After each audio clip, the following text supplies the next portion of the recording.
Michel Audiard tourne son 4e film.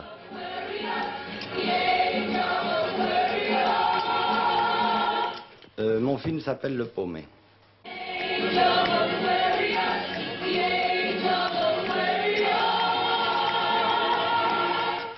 Mon film s'appelle Tout ça n'arriverait pas s'il y avait une police en France.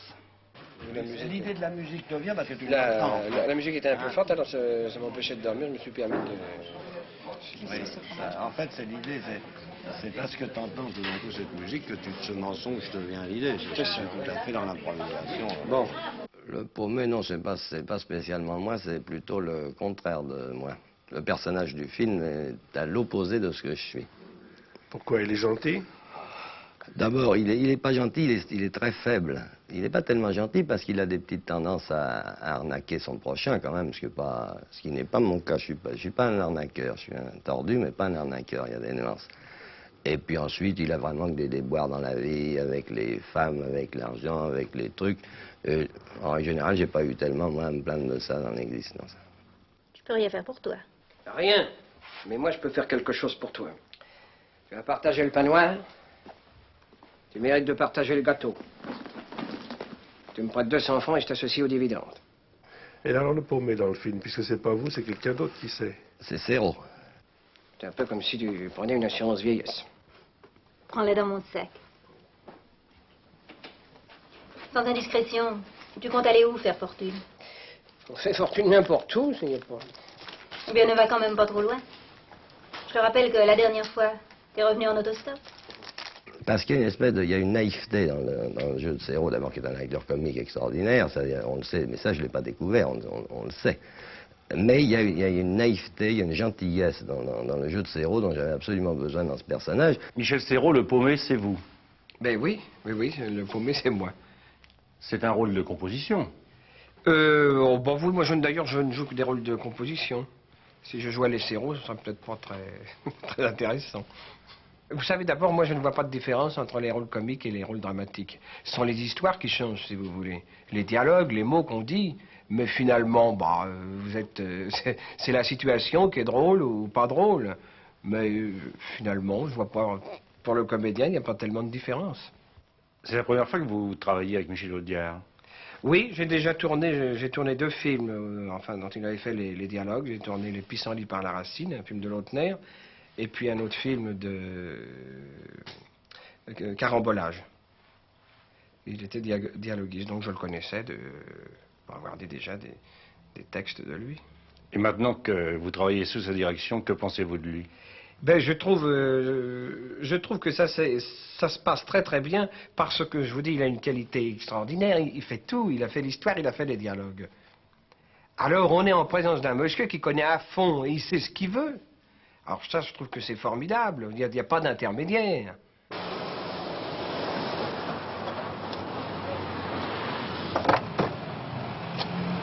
Montez, je vous en prie. Puis alors ça se passe dans une détente, dans une bonne humeur, essentielle. Alors ça c'est... Vous savez, dans ce métier, quand on s'amuse pas, alors c'est pas possible. Alors là, une des grandes qualités, je trouve qu'il y a sur le plateau, on ne sait pas, vous savez, on ne sait pas quand on tourne. Je trouve que c'est formidable parce qu'il y a des plateaux, des fois avec des metteurs en scène, silence, il y a une espèce de branle-bas de combat. Il y a, vous comprenez, attention, on va tourner. Qu'est-ce qui va se mettre? On va tourner, oui, entre autres, on va tourner. Mais il ne faut pas dramatiser, il ne faut pas exagérer, vous comprenez? Approchez, monsieur, je vous en prie. Allez, avance, on crie. Attention! Dernier avertissement! Je ne suis pas homme à me laisser bousculer, surtout par des Turcs. On me planque dans un cercueil, on m'expédie. Le gros pépère pourrait quand même être là pour me réceptionner. Dans un certain monde, ça se fait. Quel gros pépère? C'est le gros en noir, qui a des lunettes en fer. Il est mort. Un terrible accident d'auto. Terrible. Et les autres? Mort aussi. Ah, terrible.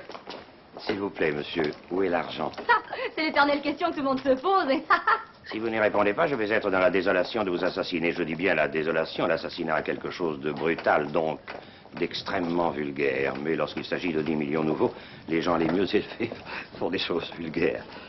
Vous avez dit combien? 1 milliard. Avec Paul, ça s'est passé très bien aussi. Mais Paul, j'avais déjà un peu dialogué pour lui dans le temps. Et puis, il a fait longtemps partie de l'équipe de mon ami Lautner avec les monocles. Et ça, d'ailleurs, ça a été un style de film qui m'a donné envie de faire de la mise en scène, les monocles. Ça m'a beaucoup fait rire, ces films-là. Et Paul, je lui ai raconté en 2 mots son personnage et il m'a dit, bon, ben d'accord, quand est-ce que tu veux qu'on tourne ça? J'ai pas eu de problème avec Meurice. Je n'ai pas accoutumé de tourner dans ce genre de film, n'est-ce pas? Mais c'est pour moi une révélation de satisfaction et de plaisir même. Diriger Meurice, faut rien exagérer, il se dirige fort bien tout seul. On dit moteur, on regarde jouer, puis on dit couper quand c'est terminé. C'est la direction d'acteur avec ces gens-là, elle est très simplifiée. Je pense qu'il faut porter à son actif cette déclaration. Il est, je pense, le seul metteur en scène au monde qui dise « je ne dirige pas les acteurs ». J'ajoute que ça n'est pas vrai, il les dirige. Mais il est vraiment le seul que j'ai entendu faire cette déclaration. Parce que généralement, pour les autres metteurs en scène du monde entier, nous sommes des pions que l'on pousse, des robots qui ne pensent pas, et qui dorment, qui mangent et qui s'amusent. Et qui ne savent rien faire en principe. Mon film s'appelle Le chant du cormoran, le soir sur les jonques. C'est amusant et c'est intéressant pour un acteur. C'était d'autant plus intéressant pour moi que je parle de moi, n'est-ce pas? Parce qu'après tout, quand on est devant une caméra, pourquoi parlerait-on des autres? C'était d'autant plus intéressant pour moi que c'est tout de même une facette un peu différente dans mon personnage. On me voit généralement dans des personnages un peu plus durs depuis quelque temps, disons les monocles à part, n'est-ce pas? Dont j'ai eu du mal à me débarrasser. Quand je dis débarrasser, ça n'est pas péjoratif.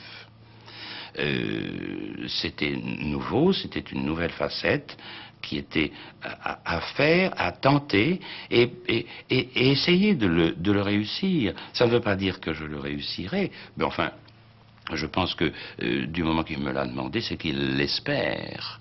Alors, ce qu'il faut, c'est ne pas le décevoir et ne pas décevoir le public, bien sûr. Marion Gamme a été propulsée à la fois par Paul et par Serrault.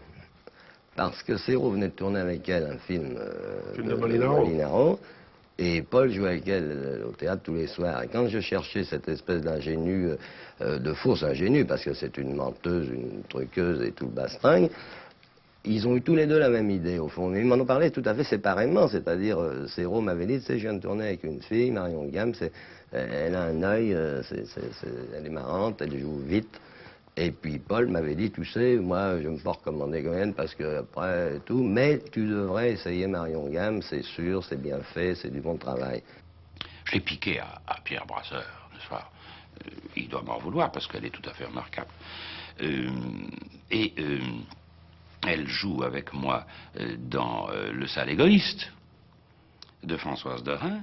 Elle joue une jeune personne de 19 ans pour laquelle j'ai une certaine attirance. Enfin, je ne vais pas vous raconter la pièce. Mais c'est là le problème. C'est le problème de l'homme d'un certain âge qui est attiré par une jeune personne. Et étrangement, dans le film de Michel Audiard, alors là, elle joue ma maîtresse, carrément. Tu pourrais me présenter, non? Mirabelle, une camarade. Ça va pas ta poêlon. Quoi? Il a dit, une camarade. Marion Gamme ou Marion Game? Marion Gamme, reste en français. De toute façon, c'est un joli pseudonyme. Oh, mais c'est pas du tout un pseudonyme. C'est mon vrai nom. C'est votre vrai nom? Absolument. Ça fait pourtant un nom d'artiste. Bah oui, je sais, c'est pour ça que je l'ai gardé d'ailleurs. Donc, votre carrière démarre pas mal. Vous la voyez se poursuivre comment? Ça, je peux vraiment pas vous dire. Disons que jusqu'à présent, j'avais davantage confiance au théâtre, puisque c'est un métier que j'ai appris. Donc, je pensais être une comédienne de théâtre. Et je suis tout à fait surprise que le cinéma fasse appel à moi, parce que c'est quand même... C'est un autre métier. Je m'imaginais peut-être à tort qu'il fallait avoir un certain critère physique, etc. En fait, non, puisque j'en fais depuis quelque temps. Alors, je ne peux pas dire. Disons que pour le théâtre, je pense que je peux faire ce métier, puisque je l'ai appris et que ça marche bien. Le cinéma, je ne sais pas. Je suis très perplexe, je ne sais pas du tout. On trouve Blier là-dedans, forcément. Ah oui, mais ça, moi, Blier fait partie de mon mobilier indispensable, parce que c'est... Alors, on parlait de la complicité. Alors, Blier, il y a une complicité totale, et même une complicité de langage. Parce qu'il m'arrive de voler des mots à Blier, il le sait très bien. Il y a des choses dans le dernier, par exemple, à un moment, il y a un personnage qui apparaissait sur l'écran et je disais, celui-là, il a l'air d'une pointe bique, ça amusait les gens, je l'ai piqué à plier, ça. C'est le jour où il a vu Sim sur le plateau, il m'a dit, écoute, on est vraiment une pointe bique. Je vais voler, mais j'ai le droit de faire ça, c'est des amis. Quelquefois, je lui amène des formules personnelles, et quelquefois, il me les vole. Dans son texte, il y a beaucoup de mes propos qu'il garde. Inconsciemment, bien sûr. Non, non, consciemment, il sait ce qu'il fait. Oh là là. Tous les auteurs sont des faucheurs. Oui, d'ailleurs, ils observent, c'est pour ça que... Oui, oui. Il ne faut pas oublier que Michel a été journaliste, alors il a toujours une oreille à Toulouse, comme disait Clouseau. Il écoute très bien, il est très attentif. Merde. Pardon, mesdames. T'as pas honte, Alfred, de rouler les bobs avec des mômes? Mais je voulais pas jouer à ça, moi je voulais jouer à la marelle. Tu dis ça parce que t'as paumé. Toi, l'engelure, passe-moi le veston. Non, pas celui-là, pas celui-là. Celui-là, il est à moi. Elle l'a gagné. Ce que vous allez gagner toutes les deux, c'est une paire de tartes. Je compte jusqu'à 3, puis après j'avoine. 1, 2... Donne-lui, je le connais, il bat. C'est de l'arnaque pure et simple. Allez, passe devant, mec, faut y aller. Où ça encore? Ben, à Istanbul, cette idée. Michel, ayant appris le cinéma complètement, parce qu'il y a longtemps qu'il en voit faire, il a mis ses qualités d'auteur au service d'une technique qu'il a l'air d'oublier, mais qui tout de même le sert. Il a inventé des choses, un ton en tout cas, qu'on n'avait jamais fait avant lui en France, depuis qu'il est metteur en scène. Il a inventé une espèce de liberté et d'excès que je trouve assez poétique. Mon film s'appelle « Vous avez le bonjour d'Alfred ».